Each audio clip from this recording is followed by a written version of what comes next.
And the second reason why you need it is because trying to be innovative in an organisation which is very steeped in process, you need to be able to say, this is the process I'm going to follow. Otherwise, people, as Reece just said, get very scared about the idea of being innovative. Right? But by being able to show them that you are going to be innovators, you will do it quick, but you are following a set of steps which have analogies to the bigger processes and what they're used to, it makes innovation much more acceptable. Digital delivery is much more acceptable to a traditional business. Okay. And Sue, anything to add on that front? No, I mean, I tend to agree. I mean, for me, actually, one of the key things I'm driving around process is within the business and standardising the way my business customers work on the grounds that part of that is the key to simplifying my technology.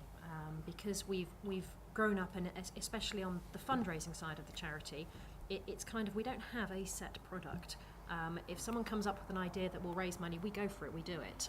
And so we've got lots of different teams, and especially because we try to react quickly, they often end up doing things in a different way, which leads to enormous complexity in some of the back-end systems.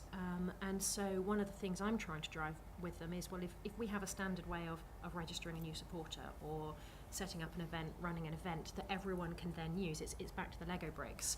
For me, the Lego bricks extends to those business processes as well, and keeping things as clean and simple as possible, which is then the secret to be able to respond quickly when the business needs something.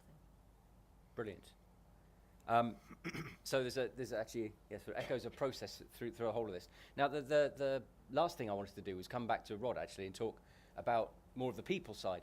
And I know we'll have some lively discussion here too, but that was something that you were particularly keen on talking about, because so often I think, again, we it's easy to look at these kind of rock star businesses in California and say, well, we just need to do what they do, but it's not necessarily the right answer, is it, in terms of driving value? So it spurned out of the debate that we were having last night about talent. So we had a long discussion around, where do you get the talent to do this different stuff from?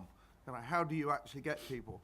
And I have a relatively strong view that trying to hire people in who are the innovative or creative or talented one is completely the wrong way to go about it. You do need to have somebody who's kind of driving and nurturing the process and the culture for talent in your organisation, or for change and innovation in your organisation.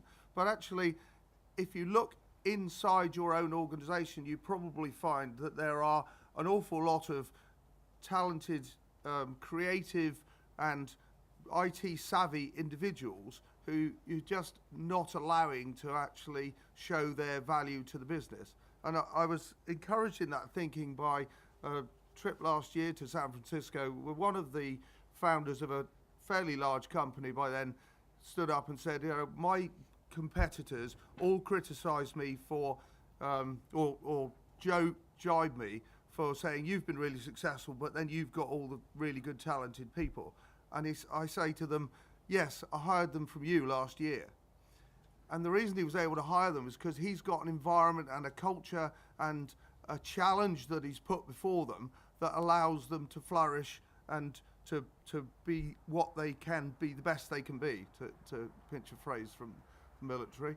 And I think we don't always do that. We don't nurture the culture within our organisation that allows people to actually flourish, because we're afraid of it, because we're used to the way that we did it, because we're all of a certain age. You know, in the board seats, we kind of go, well, yeah, actually, if I let you actually have any control, you're going to run amok, and, you know, I know how to do it. I know I've got to change, but I don't really feel very comfortable with it. And I think that's one of the biggest challenges that organisations have got, to embrace a truly digital culture.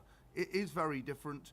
You know, the millennials don't, you know, they've moved on, not only from email and from Facebook, and, you know, the new technologies, the new ways of communicating, and the new genre of applications change for them every 6 months. It's interesting to hear Reece say, you know, we've got 9-year-old legacy technology. when I started in the Home Office back in the 80s, anything that was 9 years old was probably kind of considered pretty new. You know, that was the radical new mainframe replacement or whatever it might have been at the time.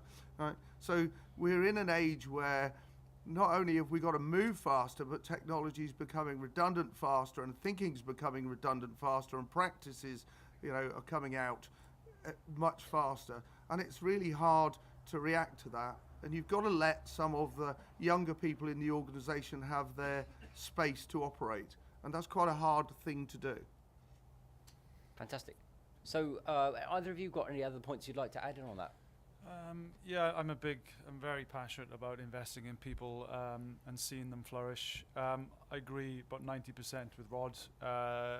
Not everyone within your current organisation has the aptitude or ability to be as good as, not be as good as, that's the wrong way, to actually provide what your business need and what your team need. But then, like all of us, you just don't ask someone to improve. You give them an opportunity or an environment to improve. And it takes a particular set of skills to create those environments. Mm-hmm. That's the key, is to provide those environments and opportunities. Yeah. Right. Okay. I'm really tempted to ask you what the 10% is. Yeah, good question. Let me think about that one. Okay. Sue? No, I mean, I agree totally. I can't compete on price when looking for talent. And so we really do have to focus on nurturing, creating the right environment, and really developing a lot of our own talent, as well as looking at things like partnering where we just can't afford to have the talent ourselves. So that's a kind of third way, isn't it? So you can develop people yourself, you can hire them, or of course you can find new ways to partner. And I know that's becoming increasingly popular, isn't it? Either sort of long-term partnerships or even sort of startup hackathons, startup competitions. Reece, you were going to add something else on there? Yeah, looking at Go Compare, the way we're sort of structured within our marketing teams, our PPC, because we are digital in terms of the monies we spend to advertise. Looking at the demographic of the people in marketing is vastly younger than IT. So I think we have to be careful not to fall into the trap of technology for technology's sake. Mm-hmm. That's the key thing. You can invest millions in cutting edge tech, but what you currently have can't actually do the job as well.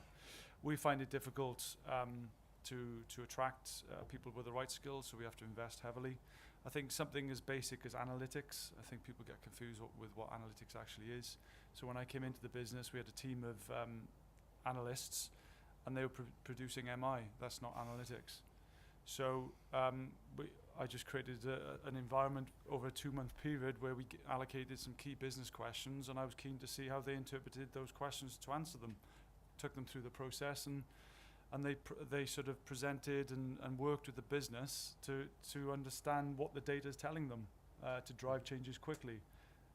So it's creating those environments where people can perform those roles. But I think it's just bringing the people, process and tech together. And geographically, I think we find it hard to attract the people with those right skill sets. So web analytics and digital analytics, London is its own economy, and that's where most of that workforce is strong. So do we create a hub in London, or do we pay way above market rates in South Wales to attract them down? So there's a challenge there as well. I pick up on that comment, because I think analytics is a great example of what I was trying to talk about. We started down the journey of the kind of big data and more advanced analytics. Everybody tells you need to hire a data scientist. We did actually hire a data scientist, but we didn't have enough of capacity for things for him to do, and he was offered something very attractive elsewhere. So it's hard to retain them when you bring them in. But actually, when we challenge some of our MI people, exactly as Reece is saying, well, actually, we need to explore this stuff, brought some people alongside them to show them what to do, gave them a bit of space to operate in, we found that actually they could become a data scientist kind of really quickly. It's a slower process. Okay, I could go and hire somebody much more expensive for a shorter term to come in and do a job, but that doesn't develop the organisation. And so taking, a lot of these buzzwords of you need somebody with this title or that title, and typically you go out in the marketplace and anybody can make up a lot of details on their CV, and it's very hard to pick through it sometimes.